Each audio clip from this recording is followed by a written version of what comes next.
الحمد لله ونحمده ونستعينه ونستغفره ونؤمن به ونتوكل عليه ونعوذ بالله من شرور انفسنا ومن سيئات اعمالنا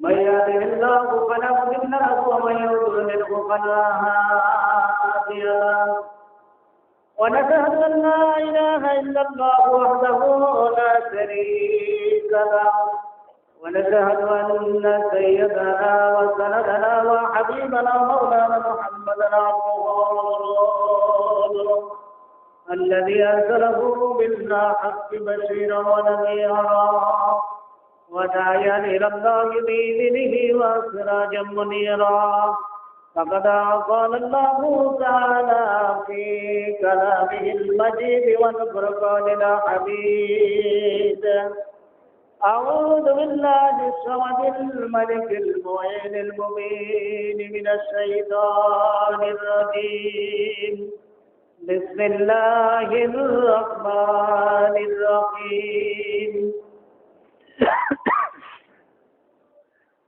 الذي باركنا حوله لنريه من آياتنا وقال تعالى عز وجل أيضا ولقد رأى من آياته ربه الكبرى وقال تعالى أيضا يا أيها الذين آمنوا اتقوا الله ولتنظر نفس ما قدمت لغد واتقوا الله إن الله خبير بما تعملون فقال رسول الله صلى الله عليه وسلم وورد في الحديث ما من مسلم ولا مسلمة يصوم يوما من رجب ويصوم ليلته يريد بها وجه الله إلا كتب الله له عباده سنة كاملة صيام نهارها وقيام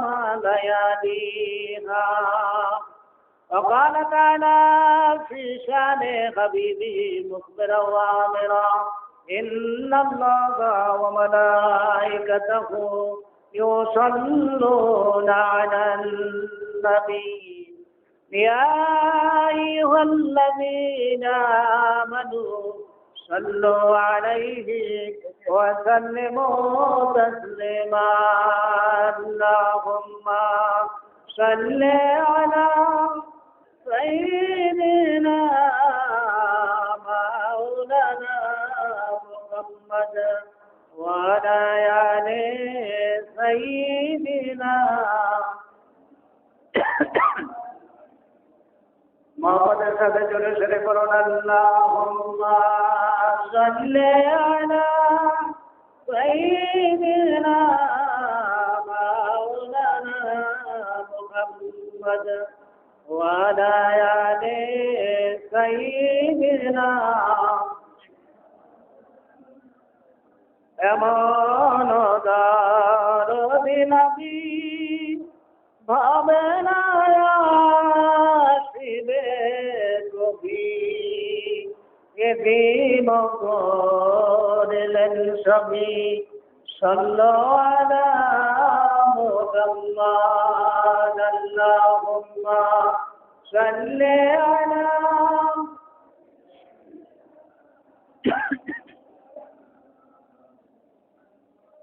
وعلى آل سيدنا مولانا محمد بلغ العلا بكماله كشف الدجى بجماله حسنت جميع خصاله صلوا عليه وآله শ্রদ্ধা মুসলিম کرام অত্র এলাকার দিনদার ইমানদার মুসলমান ভাইরা আসসালামু আলাইকুম ওয়া রাহমাতুল্লাহি ওয়া বারাকাতুহু।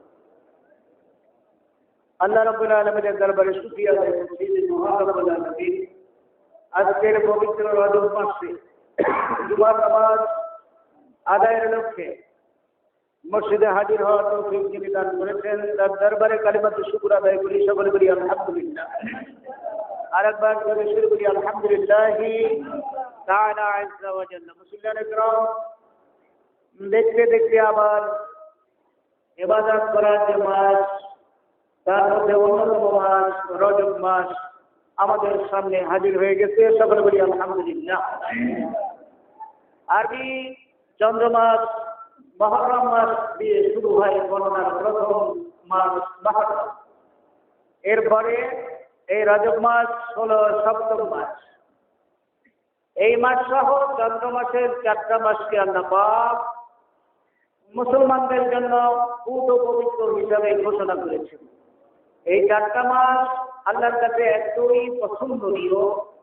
এই 4টা মাসে মানুষেরা ইবাদত করবে, বন্দেগী করবে, তাসবিহ তাহলিল পাঠ করবে, কোরআন তেলাওয়াত করবে, রোজা সিয়াম সাদকা করবে, নফল। এইভাবে এই 4টা মাস মানুষদেরকে, মুসলমানদেরকে অতিবাহিত করার জন্য আল্লাহ পাক বলেছেন। এই জন্য এই 4 মাসের মধ্যে মারামারি, কাটাকাটি, যুদ্ধ, বিগ্রহ, বিঘাংসা, হিংসা, বিমাদ এগুলো সব আল্লাহ পাক নিষিদ্ধ করেছে। কোনো মারামারি করবে না। সেই জাহিলি যুদ্ধ যদি এই 4 মাস এসে যেত, তাহলে বংশ পরম্পরা যে যুদ্ধ দীর্ঘদিন চলছে, দীর্ঘ বছর, ইতিহাসে প্রমাণ করে প্রায় 40 বছর তারা পরস্পর যুদ্ধ করত, একটা সামান্য একটা বিষয় নিয়ে। এইরকম যুদ্ধ বিগ্রহ যদি চলত, তখনই এই 4 মাসের যে কোনো একটা মাস এসে যেত, সঙ্গে সঙ্গে তারা মাসের প্রতি সম্মান দিয়া, সেই জাহিলি যুগে মাসের প্রতি সম্মান দিয়ে তারা যুদ্ধ বন্ধ করে দিত। তাহলে তারা কতটা এই মাসের প্রতি মর্যাদা দিচ্ছে। হয়তো আমরা এই মাসের খোঁজখবরই রাখি না যে আরবি মাস কতটা মাস, এই মাসের মর্যাদা আল্লাহ রাসূল কতটা দিয়েছেন। আর এই মাসের আরেকটা মর্যাদা হলো, তখন সিয়াম সাধনা খরচ করেন নাই আল্লাহ পাক, হজ খরচ করেন নাই, যাকাত খরচ করেন নাই, নামাজ খরচ কেবল ওই রাত্রেই হয়েছে, এই রজব মাস। এর আগে নামাজও খরচ ছিল না, শুধু একটাই আমল ছিল, কি লা ইলাহা ইল্লাল্লাহু মুহাম্মাদুর রাসূলুল্লাহ। এই একটা আমলেই শুধু ছিল, এছাড়া আর কোনো আমল ছিল না। ব্যক্তিগত পর্যায়ে তাসবিহ তাহলিল বা নফল নামাজ আমার রাসূল করেছেন, হাদিসে আসবে। কিন্তু আমভাবে জেনারেলি ইবাদত শুধু একটাই ছিল তখন, কি লা ইলাহা ইল্লাল্লাহু মুহাম্মাদুর রাসূলুল্লাহ। এরপরেই যখন এই রজব মাসের 27শে রজব আল্লাহ পাক তার রাসূলকে, তার হাবিবকে, আপনার আমার প্রিয় নবী মুহাম্মদ রাসূলুল্লাহ সাল্লাল্লাহু আলাইহি ওয়াসাল্লামকে যখন আকাশে ডেকে নিলেন, আসার সময় আল্লাহ পাক নামাজটা তাকে ফরজ করে বান্দার জন্য দিয়ে দিলেন। এর আগে কিন্তু নামাজও ফরজ ছিল না। সুতরাং মুসলমানদের ইবাদতের মাস এই রজব মাস দিয়েই শুরু হয়েছে। আল্লাহ পাক কোরআনের মধ্যে বলেছেন, ওয়ালাকাদ রাআ মিন আয়াতিহি রাব্বিহিল কুবরা। অন্য আয়াতে আমার আল্লাহ বলেন, আল্লাযী বারাকনা হাওলাহু লিনুরিয়াহু মিন আয়াতিনা। এই রজব মাস, এইটা এমন একটা বরকতের মাস, এইটা এমন একটা ফজিলতের মাস।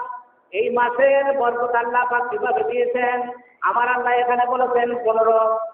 15 পারার ভিতরে আল্লাহ এখানে সূরা বানি ইসরাঈলের মধ্যে বলেন, আল্লাযী বারাকনা হাওলাহু লিনুরিয়াহু। এই রজব মাসে আমি যখন আমার বন্ধু মুহাম্মদ সাল্লাল্লাহু আলাইহি সাল্লামকে যখন আমার আরশে আযীমে থেকে আনলাম, উনি যখন তার যাত্রা শুরু করলেন মক্কা নগরী থেকে, এই মক্কা নগরী থেকে বাইতুল মুকাদ্দাস পর্যন্ত যখন যাত্রা শুরু হয়ে গেল, আমার আল্লাহ এখানে বলেছেন আল্লাযী বারাকনা হাওলাহু, আমার রাসূলের এই উদ্গমনের কারণে এই রজব মাসের এই দিনে আল্লাহ পাক বাইতুল্লাহ থেকে বাইতুল মুকাদ্দাসের চতুষ্পাঠটা তার রহমত দ্বারা ভরপুর করে দিয়েছেন। সুবহানাল্লাহ। আল্লাযী বারাকনা, আমি বরকত দিয়া ভরপুর করে দিয়েছি। তাহলে বরকতের ভরপুরের সূচনা বা লগ্ন বা শুরু হলো এই রজব মাসে। আমার আল্লাহ আরো বলেছেন ওয়ালাকাদ রাআ মিন আয়াতিহি রাব্বিহিল কুবরা, আমি আল্লাহ পাকের এমন নিদর্শন আকাশে আছে, জমিনে আছে, মাটির নিচে আছে। এই নিদর্শনের সামান্য কিছু নিদর্শন আমি আমার রাসূলকে আকাশে উঠায়ে দেখাইছি। এর মধ্যে রাব্বিহিল কুবরা, সবচাইতে বড় বড় কতগুলা নিদর্শন আমার রাসূলকে আমি দেখিয়েছি। যেই নিদর্শন গুলো এই জমিনে এসে আমার বান্দাদের সামনে উনি যখন পেশ করবেন, আমার বান্দারা আমার আল্লাহ অর্থাৎ আমার বেশি বেশি করে তারা ইবাদত করবেন। এই জন্য আমি আল্লাহ পাক তাকে এই নিদর্শনগুলো দেখিয়েছি। ইন্নাহু হুয়াস সামিউল বাসীর, আমার আল্লাহ এরপর বলেন এই জমিনে বসে যখনই তুমি আল্লাহ আল্লাহ তাসবিহ জপবে, 2 রাকাত নামাজ পড়বে, আর তুমি তাসবিহ পাঠ করবে, দিনের বেলা রোজা রাখবে, ওয়াস সামিউল বাসীর, তুমি যে আল্লাহর সন্তুষ্টির জন্য রোজা রাখতেছো, উনি হলেন বাসীর, উনি তা দেখতেছেন। তুমি যে আল্লাহ আল্লাহ করতেছো, জিকির-আজকার করতেছো, ওয়াস সামির, আল্লাহ পাক সব শুনেন। অর্থাৎ বেশি বেশি করে ইবাদত করবে, তোমার এই ইবাদত আল্লাহ দেখতেছেন এবং শুনতেছেন। সকলে সুবহানাল্লাহ। অন্য আয়াতে আমার আল্লাহ বলেন ইয়া আইয়ুহাল্লাযীনা আমানু তাকুল্লাহা ওয়াল তানজুর নাফসুম মা কদ্দামাত লিগাদ, ইয়া আইয়ুহাল্লাযীনা আমানু, ঈমানদারদেরকে আল্লাহ পাক জমিনের মধ্যে সবচাইতে বেশি ভালোবাসেন যারা মুমিন, যারা ঈমানদার। আর ঈমানের ভিত্তি বা ফাউন্ডেশন হলো, সকলে আমার সাথে বলুন লা ইলাহা ইল্লাল্লাহু মুহাম্মাদুর রাসূলুল্লাহ। এই কালেমা পড়ে তিনি আল্লাহকে বিশ্বাস করলেন, আমার রাসূলকে মানলেন। আল্লাহ পাক এখানে ঘোষণা করেন ইয়া আইয়ুহাল্লাযীনা আমানু, হে আমার ঈমানদার বান্দারা, এই কালেমা পড়ে যারা আমি আল্লাহর উপরে ওয়াকাত বিশ্বাস রেখে ঈমানদারের খাতায় নাম এন্ট্রি করলে তাদেরকে অ্যাড্রেস করে আল্লাহ বললেন ইত্তাকুল্লাহ, আমি আল্লাহকে বেশি বেশি করে ভয় করবে, ওয়াল তানজুর, এবং তুমি লক্ষ্য করো, তুমি ভেবে দেখো, তুমি চিন্তা করো, নাফসুম মা কদ্দামাত লিগাদ, তোমার এই ভবিষ্যতের জন্য, তোমার ফিউচারের জন্য। অর্থাৎ এই জমিন থেকে যখন তুমি ছেড়ে যাবে, জমিন ছেড়ে চলে যাবে, ওই কবরে জীবনে যখন তুমি পদার্পণ করবে, ওয়াল তানজুর মা নাফসুম মা কদ্দামাত লিগাদ, ওই কবরে জীবনে যখন তুমি চলে যাবে, সেই জমিনের জন্য কতটুকু পুঁজি তুমি সংগ্রহ করেছো, মা কদ্দামাত লিগাদ, ওই জীবনের জন্য কতটুকু আমল করে তুমি পাঠিয়েছো। ওয়াত্তাকুল্লাহ, ওই আল্লাহকে ভয় করো, ইন্নাল্লাহা খাবীরুম বিমা তা'মালুন, কতটুকু আমলদার, কতটুকু আমল করো, কতটুকু তোমার আমল আছে। আল্লাহু খাবীর, নিশ্চয় আল্লাহ পাক তোমার আমলের ব্যাপারে খবর রাখেন। সকলে বলি সুবহানাল্লাহ। আমি কত বড় বিশ্বাস, আমি কত বড় দরবেশ, আমি কত বড় ইবাদতগার, আল্লাহু খাবীর, আল্লাহ পাক তা ভালো করেই জানেন।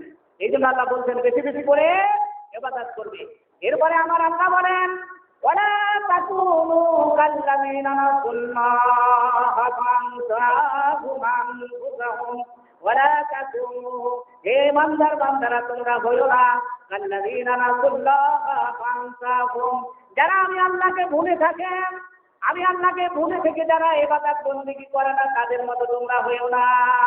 আর যদি হয়ে যাও, আমি আল্লাহকে যদি ভুলেই থাকো, ফানসাহুম, আল্লাহ তোমাদেরকে একারে ভুলাই রাখবেন। আনফুসাহুম উলাইকা হুমুল ফাসিকুন, আল্লাহর ইবাদত না করে যারা আল্লাহকে ভুলে থাকে, আল্লাহ পাক বলেন ওরা হলো ফাসিক। উলাইকা হুমুল ফাসিকুন, এরা হলো ফাসিক, এরা হলো দুষ্কর্মকারী, এরা হলো পাপাচার, এরা জমিনের মধ্যে বিশৃঙ্খলা সৃষ্টিকারী। ওরা তাকু, সুতরাং তোমরা তাদের মতো হইও না। সকলে বলি সুবহানাল্লাহ। এই বিষয়টা আমাদের খেয়াল রাখতে হবে, আমরা যেন জমিনের মায়ায় পড়ে আল্লাহ পাকের ইবাদত করা থেকে নিজেদেরকে ভুলাইয়া রাখি, সেই ইঙ্গিত এখানে দিচ্ছেন। আল্লাহ পাক অন্য আয়াতে বলেছেন, ইয়া আইয়ুহাল্লাযীনা আমানু লা তুলহিকুম আমওয়ালুকুম ওয়ালা আওলাদুকুম আন যিকরিল্লাহ। এই বান্দার বান্দারা, লা তুলহিকুম আমওয়ালুকুম, তোমাদের সম্পদের মায়ায় পড়ে, ওয়ালা আওলাদুকুম, আর এই সন্তান সন্ততি যা আছে এগুলার মায়ায় পড়ে, আন যিকরিল্লাহ, এইগুলা যেন তোমাদের আল্লাহর স্মরণ থেকে বিরত না রাখে। খবরদার, অমাইয়াফাল, এর মায়ায় পড়ে, সম্পদের মায়ায় পড়ে, আর সন্তানের মায়ায় পড়ে, অর্থাৎ এই জমিনমুখী হয়ে যদি তোমরা এই কাজের মধ্যে মত্ত হয়ে যাও, এই কাজটা অমাইয়াফাল যে করবে, ফাউলাইকা হুমুল খাসিরুন, এরা হলো ক্ষতিগ্রস্ত, এরা হলো ক্ষতিগ্রস্ত। কিয়ামতের দিন এদের কোনো আশা ভরসা থাকবে না। এরপরে আমার আল্লাহ আবার বলেছেন সূরা হাশরের মধ্যে, লা ইয়াস্তাউই আসহাবুন নারি ওয়া আসহাবুল জান্নাহ, যারা ভালো ভালো আমল করবা এইরকম মাস যখন পেয়ে যাবা, রজব মাস যখন আসবে, শাবান মাস আসবে, রমজান মাস আসবে, এই হারাম মাসের মধ্যে যখন তোমরা ইবাদত করবে আর নির্ঘাত, এই ইবাদতের বদৌলতে আল্লাহ পাক তোমাকে জান্নাত দান করবেন। আর যদি ইবাদত না করো, আল্লাহকে না ডাকো, তাহলে তোমাকে জাহান্নামে যেতে হবে। সুতরাং লা ইয়াস্তাউই, সমান হতে পারে না আসহাবুন নার, যারা জাহান্নামের অধিবাসী, ওয়া আসহাবুল জান্নাতি, এবং যারা জান্নাতের অধিবাসী, এরা কোনদিন লা ইয়াস্তাউই, সমান হতে পারে না। আসহাবুল জান্নাতি হুমুল ফাইজুন, বরং যারা জান্নাতে যাবে, যারা জান্নাতের অধিবাসী, তারাই হলো সফলতা। সকলে সুবহানাল্লাহ, সুবহানাল্লাহ। সুতরাং এই দুই শ্রেণীর লোক লা ইয়াস্তাউই, তারা সমান হতে পারে না। এখন আপনার আমার সিদ্ধান্ত নিতে হবে, আমি কোন দলের মধ্যে থাকবো? আমি কি জান্নাতীদের মধ্যে থাকবো এই মাসে ইবাদত করে, নাকি জাহান্নামের দলে যারা আছে তাদের মধ্যে থাকবো? এই সিদ্ধান্ত নিতে হবে। কিন্তু আমরা যারা আছি, আমার মুসলিম ভাই যারা আছি, আমাদের নিতে হবে। আমার রাসূল হাদিসের মধ্যে বলেছেন, ও আমার আদাবিলা হাদিসিন নবী সাল্লাল্লাহু আলাইহি ওয়াসাল্লাম قال মা মিন মুসলিমিন ওয়ালা মুসলিমাতিন ইয়াসুমু ইয়াওমান মিন রাজাবিন, এই রজব মাস যখন তুমি পেয়ে যাবে, মা মিন মুসলিমিন, সে মুসলমান হোক, ওয়ালা মুসলিমাতিন, অথবা একজন মহিলা মুসলমান হোক, ইয়াসুমু ইয়াওমান, সে একটা রোজা রাখবে, এই রজব মাসে একটা রোজা রাখবে, ওয়ায়াকুমুনা ইলাকাহু, অথবা যদি রাতের বেলা দাঁড়াইয়া ইবাদত করো, ওয়ায়াসুমুনা নাহারিহা, অথবা দিনের বেলায় যদি রোজা রাখো, ওয়া কিয়ামানা ইয়ালিহা, অথবা রাতের বেলা দাঁড়ায় যদি নামাজ পড়ো, তাহলে আমার রাসূল এখানে বলেছেন, কাতাবাল্লাহু লাহু ইবাদাতান সালাতিন কামিলা, আল্লাহ পাক পূর্ণ একটা বছর নামাজ রোজা করলে যে সওয়াবটা সে লাভ করবে। সুবহানাল্লাহ। সারাদিন কামিলা বলা হয়েছে, পূর্ণ একটা বছর ইবাদত এবং দিনের বেলা রোজা এবং রাতের বেলা ইবাদত করলে, নামাজ পড়লে যে সওয়াব, সেই সওয়াব আল্লাহ পাক আমাদের আমলনামায় দান করবেন। তার মর্যাদা কেন দেওয়া হলো? যেহেতু এই মাসটা হলো রজব মাস। এই মাসটা কি? রজব মাস। আল্লাহ রাসূল বলেছেন এটাকে বীজ বপনের মাস বলেছেন। এই মাসে বীজ বপন করবে, শাবান মাসে দেয় পানি সেচ দিয়া, নিরানি পানি দিয়া ফসল ভালো করে ফলাবে। রমজান মাসে দেয় তোমরা কি করবে?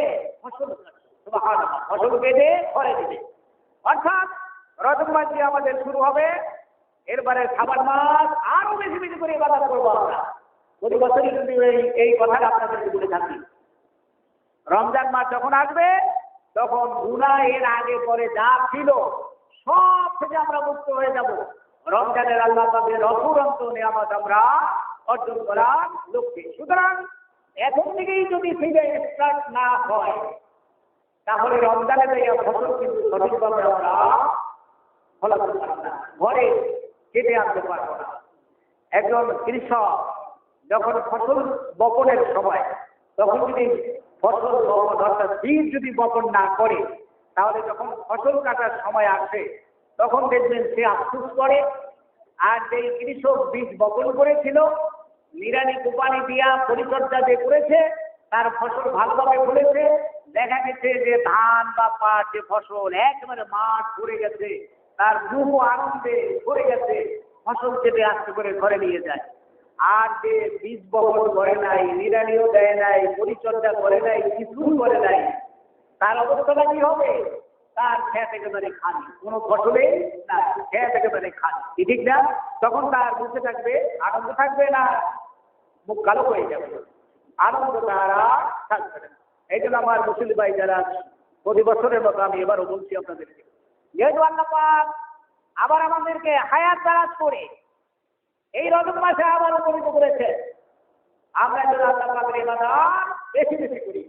আমার আল্লাহ কোরআনের মধ্যে বলেছেন, ওমা ইয়াস্তাউিল আমা ওয়াল বাসীর, ওমা ইয়াস্তাউিল আমা ওয়াল বাসীর, যে ব্যক্তি চোখে দেখে এবং যে দেখে না, অর্থাৎ যার চক্ষু আছে যার চক্ষু নাই, এরা কোনদিন এক হতে পারে না। সকলে বলি সুবহানাল্লাহ। ওমা ইয়াস্তাউিল আমা ওয়াল বাসীর ওয়াল্লাযীনা আমানু ওয়া আমিলুস সালিহাতি ওয়ালান মুসিউ কলিলাম মা তাযাক্কারুন। যে ব্যক্তি দেখে আর যে ব্যক্তি চোখে দেখে না, এরা কোনদিন সমান হতে পারে না। যে ব্যক্তি ভালো আমল করে আর যে কোনো ভালো আমল করে না, এরা কোনদিন সমান হতে পারে না। সকলে বলি সুবহানাল্লাহ। আল্লাহ পাক কিভাবে এক্সাম্পল দিয়েছেন, যে চোখে দেখে আর চোখে দেখে না, এরা কোনদিন এক হতে পারে না। যারা ইবাদত করে, ওয়া আমালুস সালিহাত, নেক কাজ করে, এবং যারা নেক কাজ করে না, এরা কোনদিন সমান হতে পারে না। সুবহানাল্লাহ।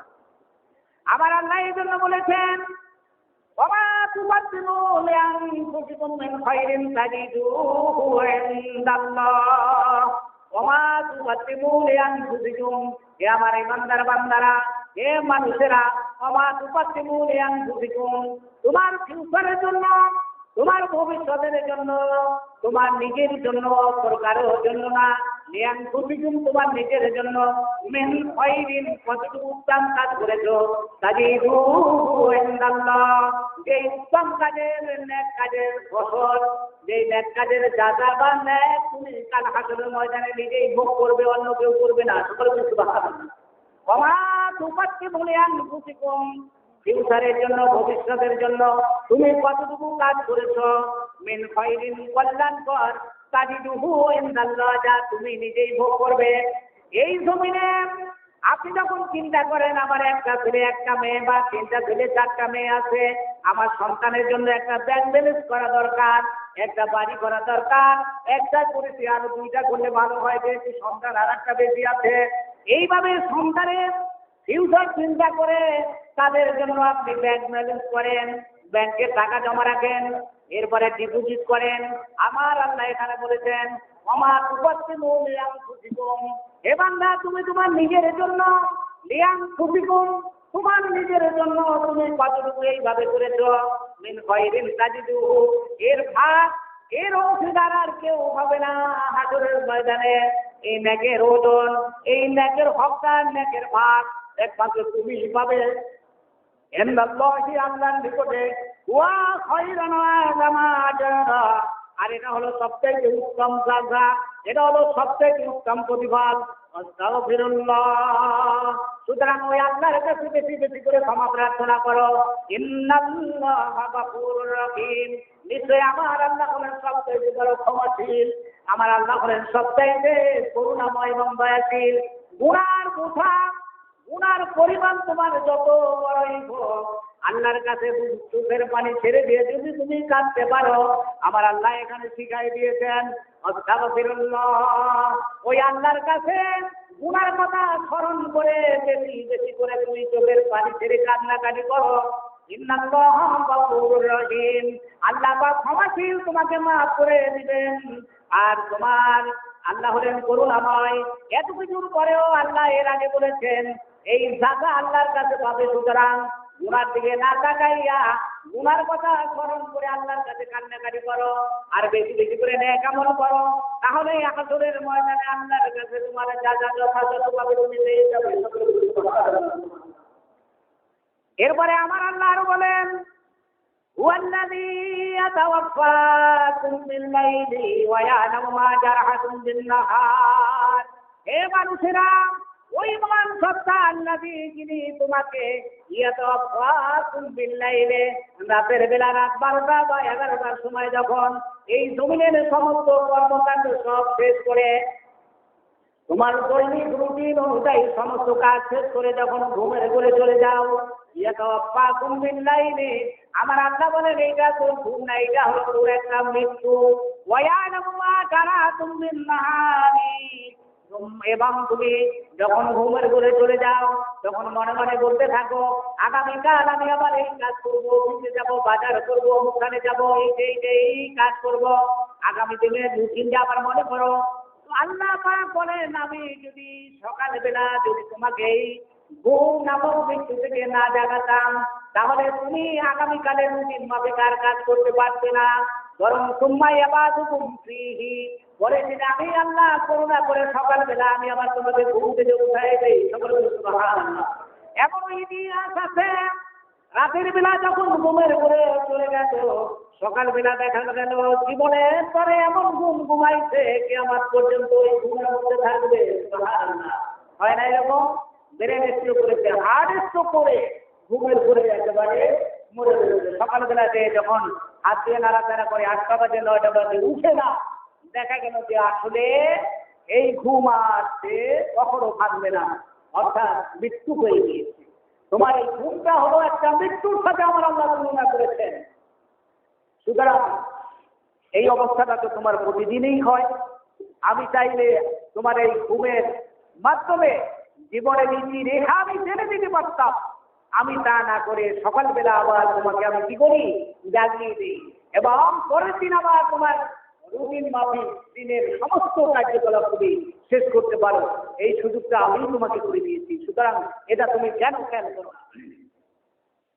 আমার আল্লাহ এরপরে বলেছেন সুম্মা ইয়াবাদুকুম ফীহি লিইউকদা আজালুন মুসাম্মা, এই জমিনে আমি তোমার জন্য একটা নির্দিষ্ট টাইম টেবল করে দিয়েছি, এরপরে 1 মিনিট বা 1টা জান্নাত পরিমাণ সময় পাবে না। আমার আল্লাহ বলেছেন ইযা জাআ আজালুহুম লা ইস্তাখিরুনা সাআতান ওয়া লা ইস্তাকদিমুন, এই মৃত্যুর চিঠি নিয়ে যখন আজরাইল তোমার সামনে হাজির হবে, লা ইস্তাখিরুনা সাআতান, তোমাকে একটা মুহূর্ত সময় বাড়ায় দেওয়া হবে না, ওয়ালা ইস্তাখিরুনা সাআতান ওয়া লা ইস্তাকদিমুন, না আগে না পরে যেই টাইমে যেই মুহূর্তে যেই ঘন্টা যেই সেকেন্ডে তোমার মৃত্যু হওয়ার কথা যথাযথ সময়ে তোমার মৃত্যু হবে।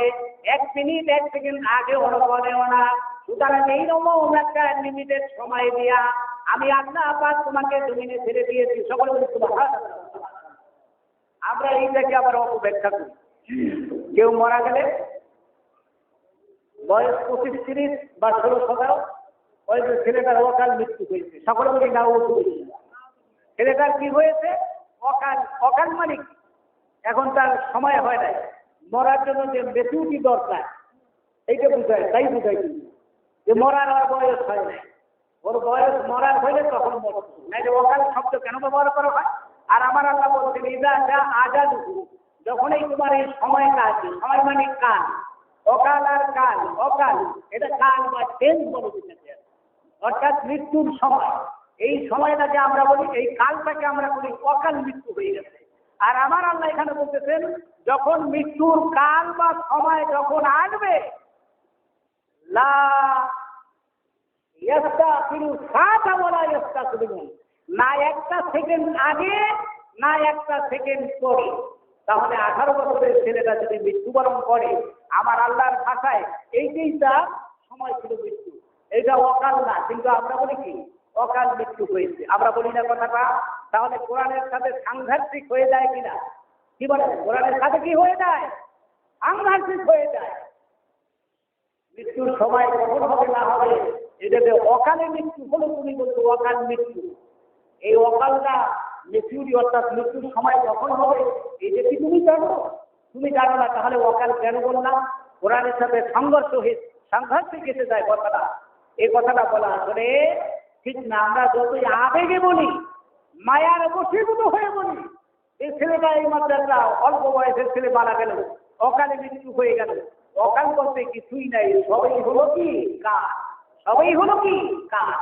ইযা জাআতুহুম লা ইস্তাখিরুনা সাআতাও ওয়া লা ইস্তাকদিমুন। তোমার মৃত্যুর ঘণ্টা যখন বেজে যাবে, এক মুহূর্ত আগেও না, এক মুহূর্ত পরেও না, সঙ্গে সঙ্গে আজরাইল তোমার নথিপত্র নিয়ে তোমার সামনে হাজির হয়ে যাবে এবং তোমার রাস্তা থেকে মুখটা বের করে নিয়ে যাবে। তোমার চক্ষু, হাত, পা, কান, নাসিকা যা আছে সব থাকবে। দেখা যাবে ধরাশায়ী হয়ে পড়ে যাবে। পৃথিবীর কোন মানুষ তোমাকে আর দাঁড় করাতে পারবে না। এর নাম কি? মৃত্যু। এর নাম কি? মৃত্যু। বন্ধুরা আবার, সুতরাং এই রজব মাস যেহেতু আমরা পেয়ে দিয়েছি, আমি আপনাদের অনুরোধ করবো বেশি বেশি করে ইবাদত, দান, সদকা এগুলো আমাদের বেশি বেশি করে করতে হবে আল্লাহর কাছে। আর ইবাদতও বেশি বেশি করে করতে হবে। আর দানের ব্যাপারে তো প্রতি জুমায় আমি বলে থাকি।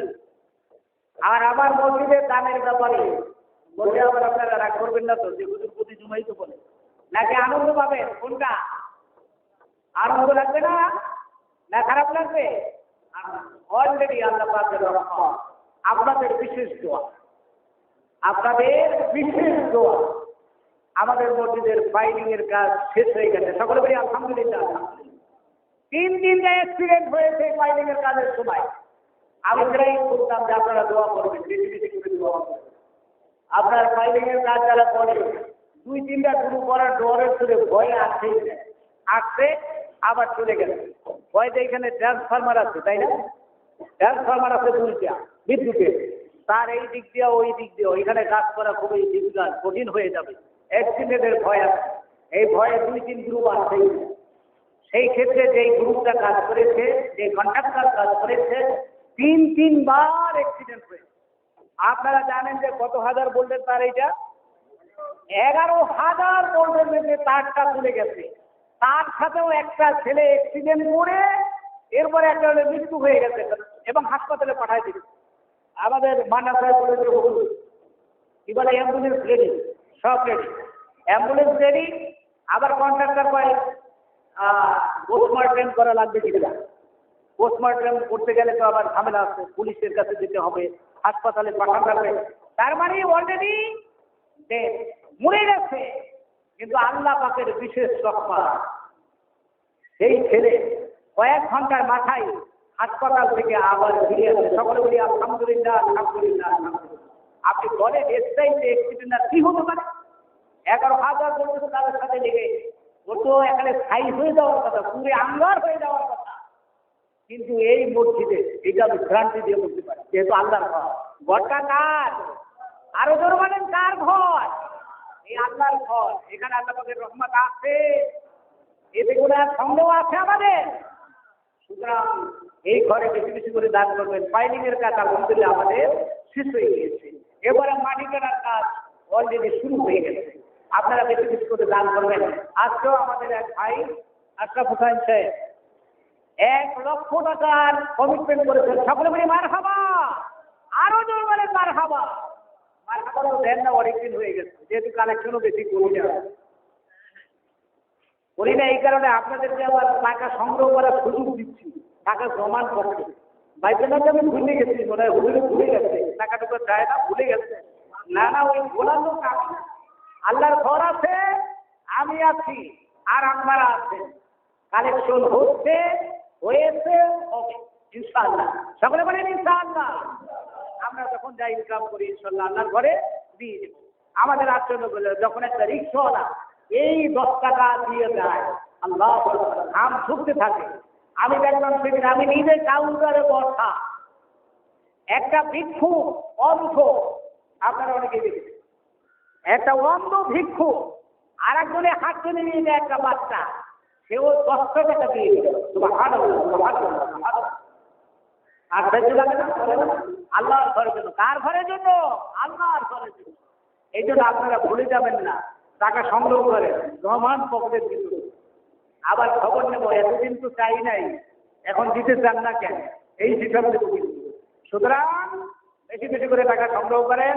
বন্ধু বান্ধব যারা আছে তাদেরকে ফিট করেন, ফাঁস করেন, ওয়াশ করেন, তাফসীর করেন, তাদেরকে বলেন লাগে আমার নিয়ে যান, আমিও যাবো ইনশাল্লাহ। কিন্তু আল্লাহর ঘর যে স্টার্ট করেছি আমরা, এইটা ইনশাল্লাহ এই কাজ কোনোদিন থেমে থাকবে না। ইনশাআল্লাহ। সুতরাং আপনার কাছে দোয়া করি, আপনারা দোয়া করবেন, রজব মাসে ইবাদত করবেন বেশি বেশি করে। এরপরে শাবান মাস, এই রজব মাসে যদি ইবাদত না করেন, শাবান মাসে কেমনে করবেন? বীজ যদি বপন না করেন, আপনি ফসল কেমনে তুলবেন? আপনার সারাই তো বজায় নাই ধানের, নিরানি কোপানি আপনি শাবান মাসে কি দিয়ে দিবেন? আপনি তো বীজ বপন করেন নাই রজব মাস পাইয়া। শাবান মাসে বলবেন যে না আমি সার ছিটাবো, পানি দিব, নিরানি করবো, আমি খেতে যাই দেখবেন যে ধানের বজায় নেই, তার মানে বীজ তো ফালান নাই। সুতরাং শাবান মাসে যদি ইবাদত করতে হয়, রজব মাসে বীজ বপন করতে হবে, সূচনা করতে হবে। আবার শাবান মাসে যদি করেন, রমজান মাসে আবার ফসল ঘরে তুলতে পারবেন। আল্লাহ পাক আমাদের সকলকে এই রজব মাসে আমার রাসূলকে প্রদান করেছিলেন বরকতের মাস, এইটা ইবাদত করার মাস, এই রজব মাস। তার ব্যাখ্যা সময়ের অভাবে করতে পারলাম না, আগামী সময় যদি সম্ভব হয় করব। আল্লাহ পাক আমাদের সকলকে তার ঘরে দান করার জন্য বেশি বেশি তৌফিক দিন, সকলে বলি আল্লাহুম্মা আমিন। এই রজব মাসে বেশি বেশি ইবাদত করার তৌফিক দিন, সকলে বলি আল্লাহুম্মা আমিন।